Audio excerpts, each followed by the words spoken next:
going, Derek?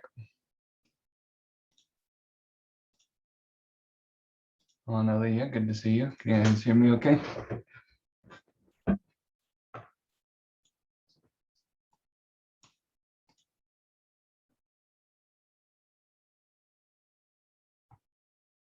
Sorry for all the craziness with rescheduling. Okay, did either of you have anything that you wanted to cover specifically today? We'll probably keep this only to half an hour today, unless you've got something crazy we need to cover. But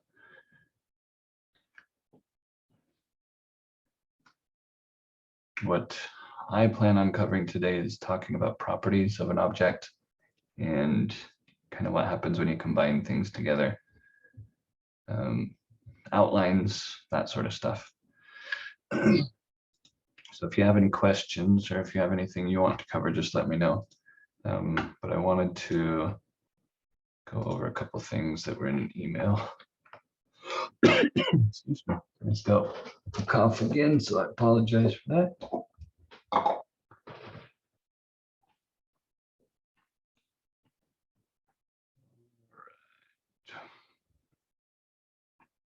Load up.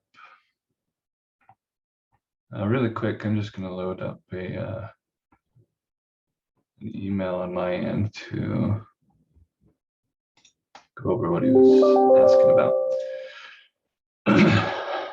Okay, so look at that, right on time. I'm going to start sharing my screen.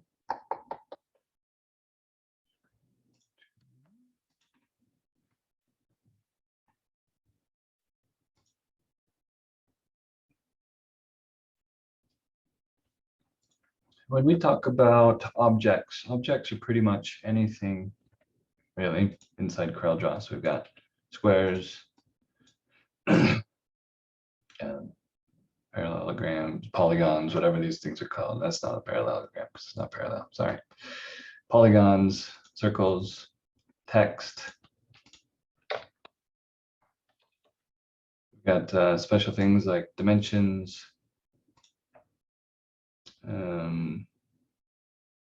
connector. I don't really ever use that. I should really just hide it. Artistic media, regular lines, curves. It's backwards, curves, lines. And what else do we got? There's special things like tables. I don't really use tables much in what we do. There are other common shapes. These have actually moved in recent versions of Corel. So if you're on an older version, this is a little bit different. Common shapes are now here, and then you come up to here to get to the different kinds of common shapes. So let's just say like a banner.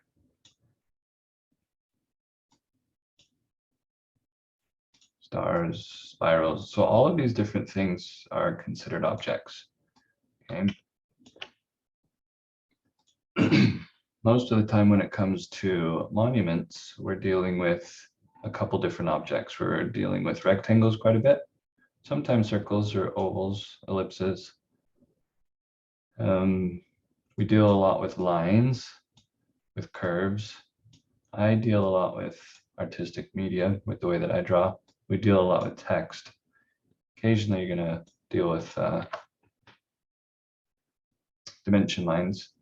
These other ones, while they get used every once in a while, not too common, but they definitely do get used.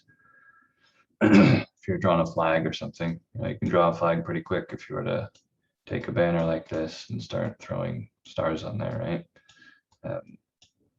So there are definitely different tools here that we can use to create our objects, different kinds of objects.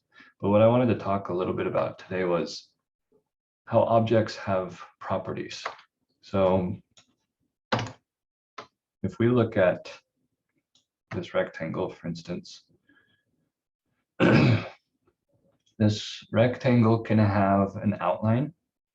And if we look at it, the outline is black. The rectangle can have a size. If we look up here, this gives us the size.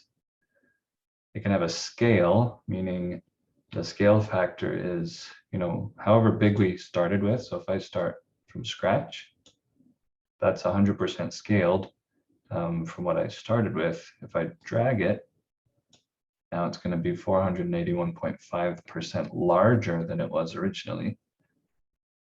If I go this way, it'll be a smaller percentage, so 9% of what it used to be. You can have a rotation, 90 degrees, 35 degrees, whatever. You can have a fill, a standard just flat fill. If you left click over here in the palette, it gives you a flat fill. If you right click, it gives you your outline color. And if you want to see what is applied currently to your object, if you look down here in the lower right hand corner, you've got a fill and an outline. And those are actually the RGB values and the hexadecimal values if you want a quick reference for those. We don't use those much in monuments, but if you're doing something for the web or trying to match colors, that sort of stuff, then those are a bit more useful. So you can have a straight fill, but you can also have other kinds of fills. So if we go to the interactive fill tool, all of a sudden we've got a bunch of options up here. So right now we've got a uniform fill, which is just one single color, but you've got the option for fountain fills, which can be multiple colors. In this case, it's only two. It's going from blue to white. But if you dropped in a different color, it could have different different values there. So if we wanted a rainbow, we could go red, orange, yellow, green, blue, purple, whatever. So we can drop all those into a fountain fill. And the fountain fill can either be straight, a linear fill, or you've got options for elliptical or conical, rectangular. So there's different options for fills that way as well. And then next you get to vector patterns. I don't do a lot of vector patterns, but they are an option.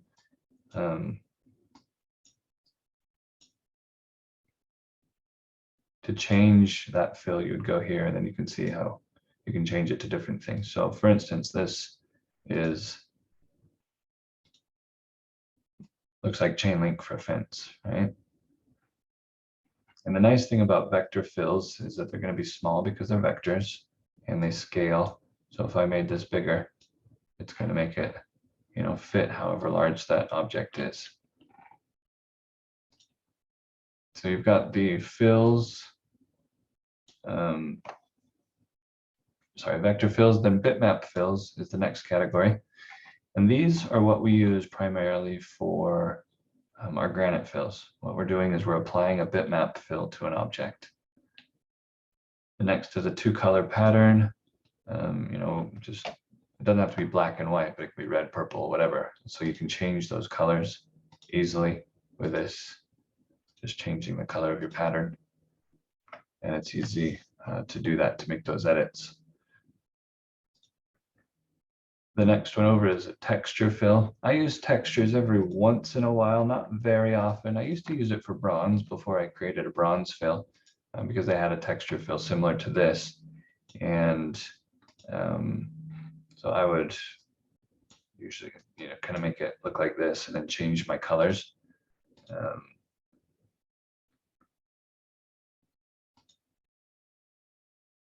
And edit the fill and change this color to something more brownish, like that.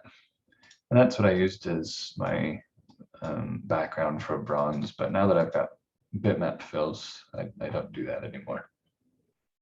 Then PostScript, I actually have no idea what these are, so I take that for what it's worth. Looks like a whole bunch of crazy fun stuff though. Not anything I've ever used, so I don't know that I'd ever get into using those, and it's taking a while to apply anyway, so I don't know that I'd want to. So you got all those different fill types, and that's just for the fill itself. And then you've also got the option of doing an outline, right? If we double click on this property down here, it will pull up the properties of that object, the outline properties of that object. It's still being pretty slow, so give it just a second to think on my end.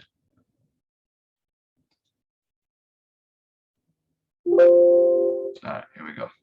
So now you've got different colors and different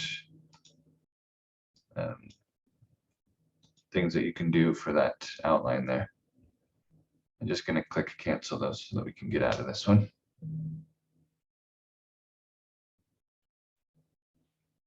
Now with outlines, you can also have a thickness to your outline.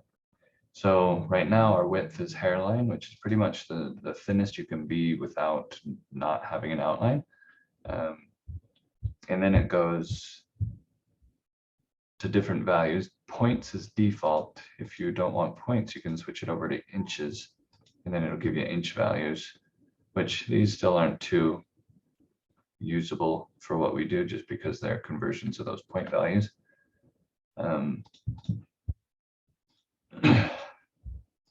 But if we switch it over to inches, at least it's easier to understand that if we wanted to, we could do 0.09 inches and hit OK, and that would give us a 0.09 inch outline. So the question that I got via email is that this particular customer likes to have inches as the default outline thickness or outline unit, but occasionally that gets switched back to points, which is the CorelDRAW default. And so the question is, why does it switch back? And it just so happens that outline properties, default properties for text, for colors, for outlines, that sort of stuff, those are all document specific. So if you set a default for your document, it's going to be the default for that document, but not necessarily for any new document. So if I go like this and I say I want this to be 0.09 inches, actually stop that. If I have nothing selected and I come down and I change my line thickness, it's going to ask me what I want to change my defaults for. So if I say for a graphic that I want to change my default outline to 0.09 inches, every time I make a graphic now, which is these tools here, your rectangles, your ellipses, that sort of stuff. Every time I do that, my outline thickness is now going to be 0.09 inches. You can see it up here. If we go to wireframe, you'll see that it's, a thickness applied to that. So that's my new default, but it's only my default for this particular document. If I start a new one, and then I do the same thing, just draw, then it goes back to my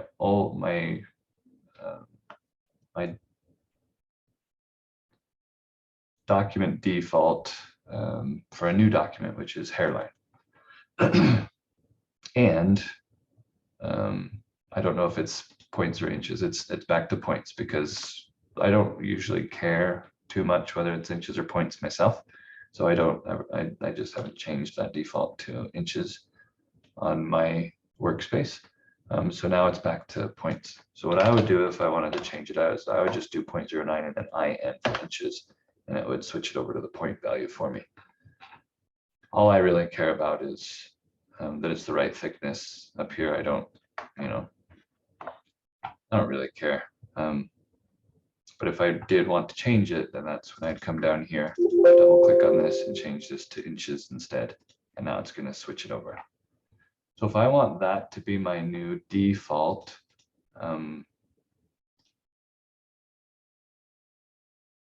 for anything that I create, so if I draw like this and I go back to this, it's in inches because that's what we set it to. If we want that to be our new default, we can go up to tools and say save settings as default. And then there's all these options for what we want to save those defaults as. And it's this one here, the default object properties. If that one is checked, okay, then those default properties are going to then take play. So if we hit save, now if I start a new document and start to draw, switch this. So now you can see it's in inches. And that's now my new default. But what happens if we had a previous document that wasn't in inches? If we go back to an older document, let's just say we open by number and open up a design. When we open up that design, because object properties and default properties are saved as part of your document setup, your page setup, your document setup. Now, if I look at this, the outline is back to points.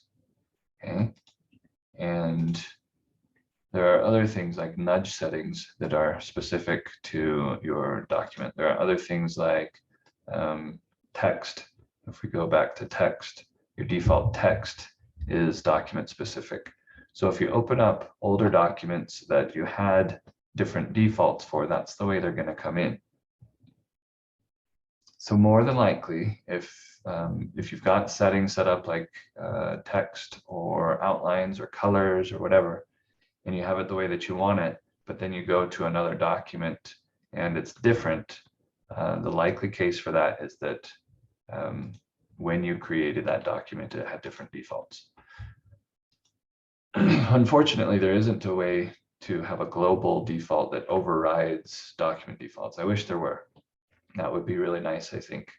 But the global defaults that you create are only for new documents. You can go back to your old one. So if we open this up, we could go back and change the default now. And defaults are always set when you have nothing selected first and you change any sort of these properties, then you can change the defaults for them.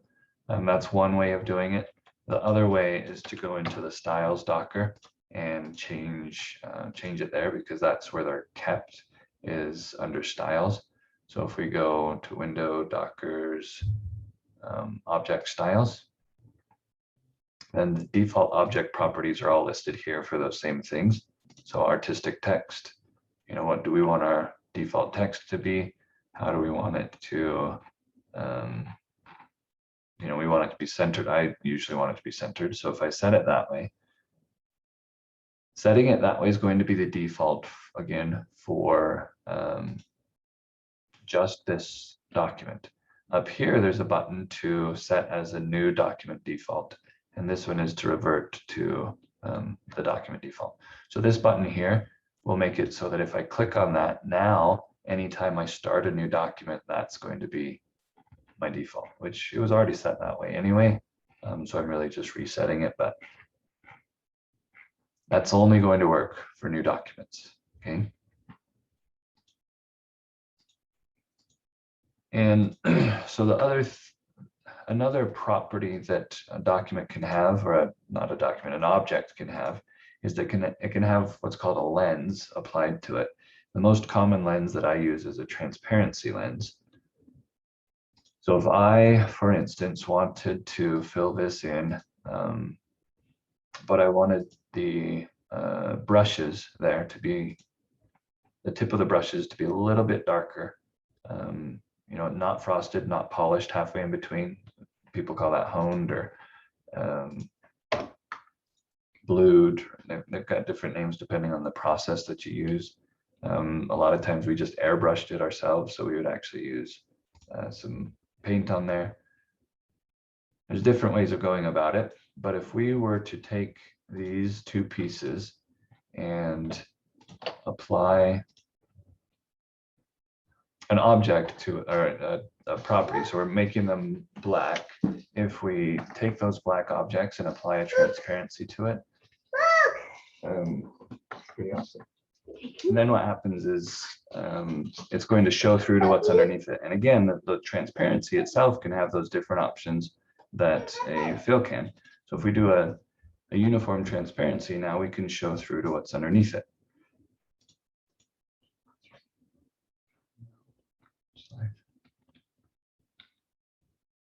And hold on just one second. I'm gonna mute for just a second.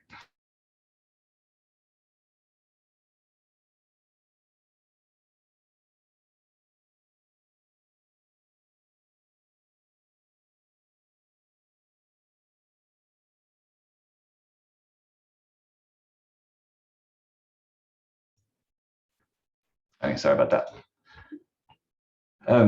So these objects have a transparency applied to them, right? So that you can see, partially see what's underneath it.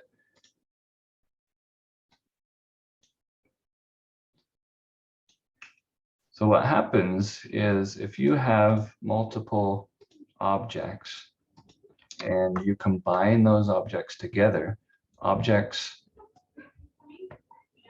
get inherited properties because your objects can only have, a single object can only have one set of properties, okay? And so if you combine them, then the combined object has to have a set of properties. And because you can have different properties, where let's say this one has a granite fill that's polished and it's got no outline and it has no transparency to it. If we took these objects, okay, and combined them together and then gave them a red outline, and let's say that red outline is pretty thick. Okay, so that's how we have our not that we would want to, but let's just say that we do. If we took this object and combined it to this one, this object here has to take on those same properties. So it now becomes black, it now becomes transparent, it now gets that same outline. And the reason for that is because it is now the same object as these two. You can see down here, it's got a lens applied. That lens is the transparency. And so if you're combining objects, that's what can happen. And this came up earlier this week that there was a transparent object that had been used, and it had been used for something like this. And then they were doing a plot page. So they're on a plot page. Okay. And this object still has that lens applied to it. Okay. So when they were doing, they're getting ready to cut, when they were prepping it for cutting, they didn't realize that there was an object that had a transparency applied. And these other objects in the document ended up getting combined with those ones. And then now all of a sudden, these ones inherit that transparency. Okay, so now this whole object has a transparency. And because of that, when they sent it off to their cutter, the cutter didn't recognize it because the cutter didn't know what to do with a transparent object. So when it comes to objects, you need to understand that they have properties to them. And when you're combining objects, those properties can get inherited. And oftentimes, you just don't realize that that's happening if you're not paying attention to what's going on. And sometimes it's not, in their case, they weren't combining per se on purpose. They were running remove duplicates because they were trying to get rid of these objects that were overlapping. And when you run remove duplicates, it actually goes and finds duplicated objects to delete them. But in order to do what it does, it combines objects in order to do that. And because, let's take a look at this. I'll see if I can mimic what happens. So this lens, if we go back to objects here.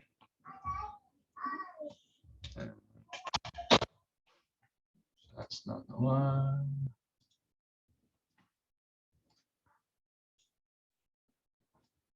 I don't remember if it was that. I think it was because it was at the bottom of the stack.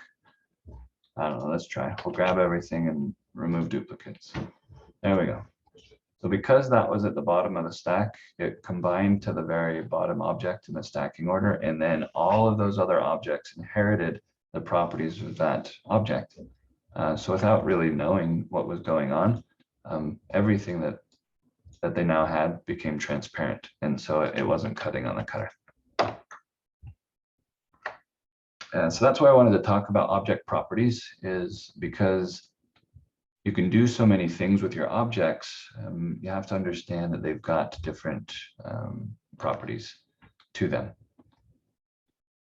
And that's one reason why there's a difference between grouping and combining. So lens, a lens means, sorry, Analia asked what lens means.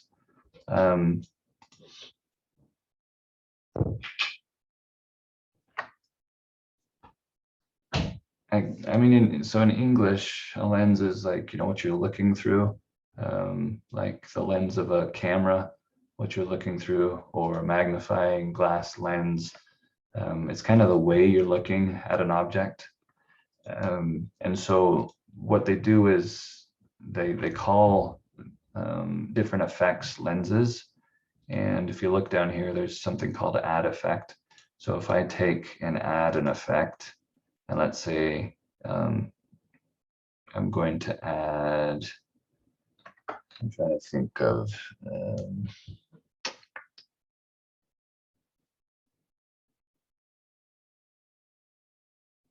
brightness. I think it's been a while since I've used these, but I think let's go with brightness.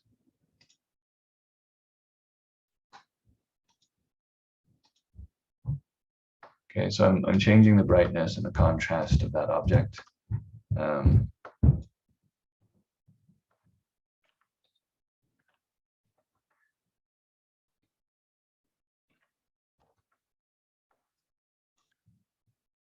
But no, sorry, I'm kind of getting ahead of myself. That's a little bit different than there.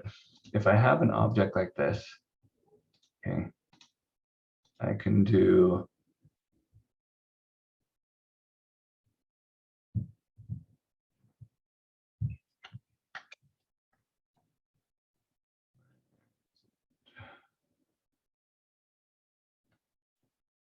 gosh, Amelie, you got me. Here we go, lenses. Okay, so lenses are effects, but there's different kinds of lenses. So there are transparencies, which is what we were using before. Okay, transparency is where your object becomes semi-transparent depending on the rate of your transparency. But there are also other lens effects. So brighten does the opposite, not really the opposite, but it's going to brighten whatever's behind your object. You can fisheye, which is, that's kind of like looking through a magnifying glass, right? So you've got that. And these lenses are things that basically, as if you were looking through the lens of your eyeglasses, they change the way you're seeing an object, right? This is a heat map. How hot or cold are those colors behind there? Grayscale, if you wanted to show grayscale without converting to grayscale, you can just do a lens right over the top and it's going to change everything to grayscale. So the nice thing about lenses is that you can apply these effects to the underlying objects without modifying or changing the objects underneath them. So you're really just applying a look to the object on top of what's behind it. So anyway, that's a good question as to what a lens is. And hopefully that was a good explanation. But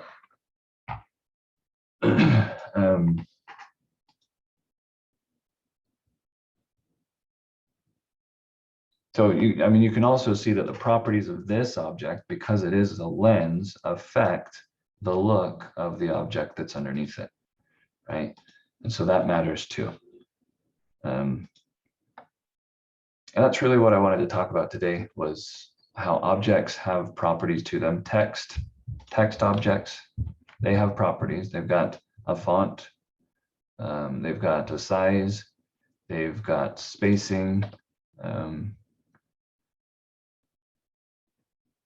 And so Analia, you're asking whether or not the cutter recognizes the lens. More likely than not, your cutter's not going to recognize lenses because they're, you know, they're unique properties that it probably doesn't understand. And it depends on the cutter too, and the software that is actually running that cutter. If I were to take this and send it to Direct Cut, which is for the Allen Datagraph cutter, so if I click on this and send it to Direct Cut, we'll see if it brings everything in or not. So Direct Cut actually brought in that object and simply just removed, you know, removed the lens. So for Direct Cut, it worked great. If I were to send it to a PLT file, so we're going to just move this to a plot page first. Okay, so this one still has, actually, I think we've got the plot page set to remove different lens effects, so it might have just removed it. Maybe that's why it works. But let's go ahead and make this transparent, okay? If I were to send this to an HPGL PLT file,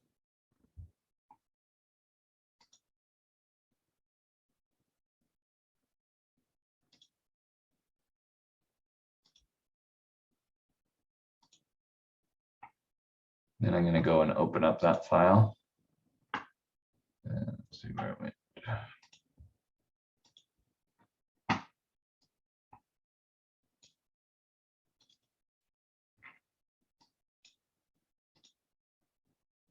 Okay, so I'm going to bring in that PLT.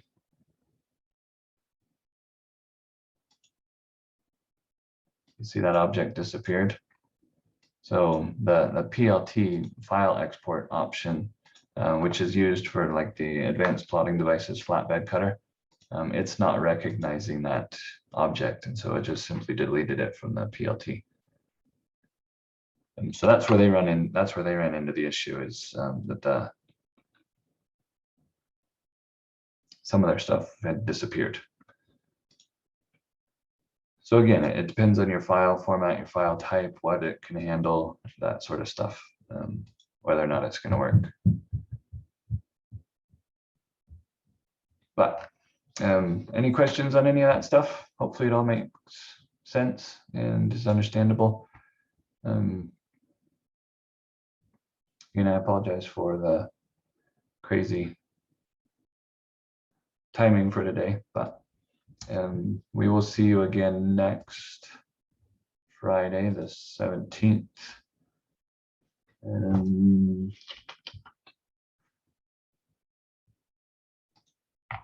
Trying to think though.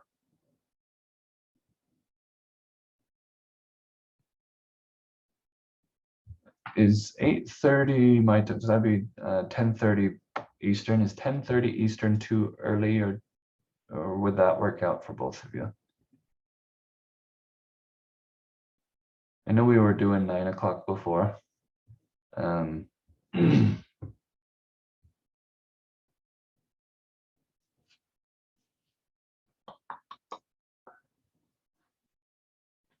I may have to check my schedule and see if we can get a different time, because I've got standing appointments at 9:30 every other Friday.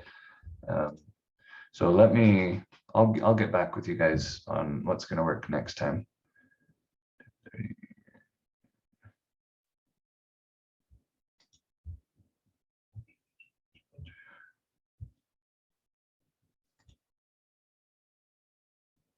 Yeah, so I've got, let's see, I've got from 9:30 to 10:30.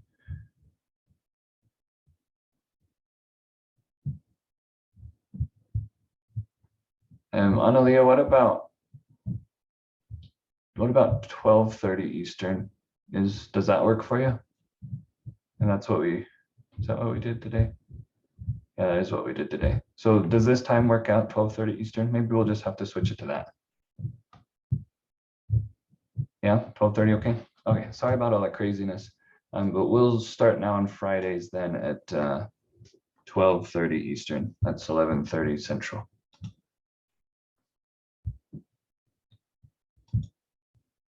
Is that okay with you, Derek? Okay, so we will see you next week. Again, if you have any questions on anything, let me know. Oh, Analia did ask earlier if it is possible to install Memorial Designer on a Mac. It is possible. You can put Windows on a Mac, but the version of CorelDRAW that Memorial Designer can work with is Windows only. And if you're using the latest version, CorelDRAW 2021, it's actually Windows 10 only until I guess Windows 11 comes out pretty soon, so it'll probably work with that. But it's got to be Windows. There is a version of CorelDRAW for Mac, but the version of CorelDRAW for Mac does not allow the kind of changes that you can make with the Windows version. So you can't do your own workspaces. You can't have your own, crazy scripts and macros and stuff like you can with the Windows version. So because of that, it has to be with the Windows version of CorelDRAW in order to run Memorial Designer for now. And it's probably going to be that way for a while, unless, development of the Mac version of Corel really explodes. But I don't really expect it to get to that point anytime soon. So for now, Windows only, but you can, of course, install Windows on a Mac in Parallels or Bootcamp or whatever it's called that people use. So you can do it. It just requires Windows. And why you would want to, I don't know. But I'm a Microsoft guy myself. I am a Surface reseller, actually. So if you want to get a Surface, that's way cooler than a Mac. You can use your hands and your pen and stuff. Much better. Anyway, we'll talk to you next week. Thanks for being here. Sorry for the trouble. And we will see you next time at 12:30 Eastern on the 17th.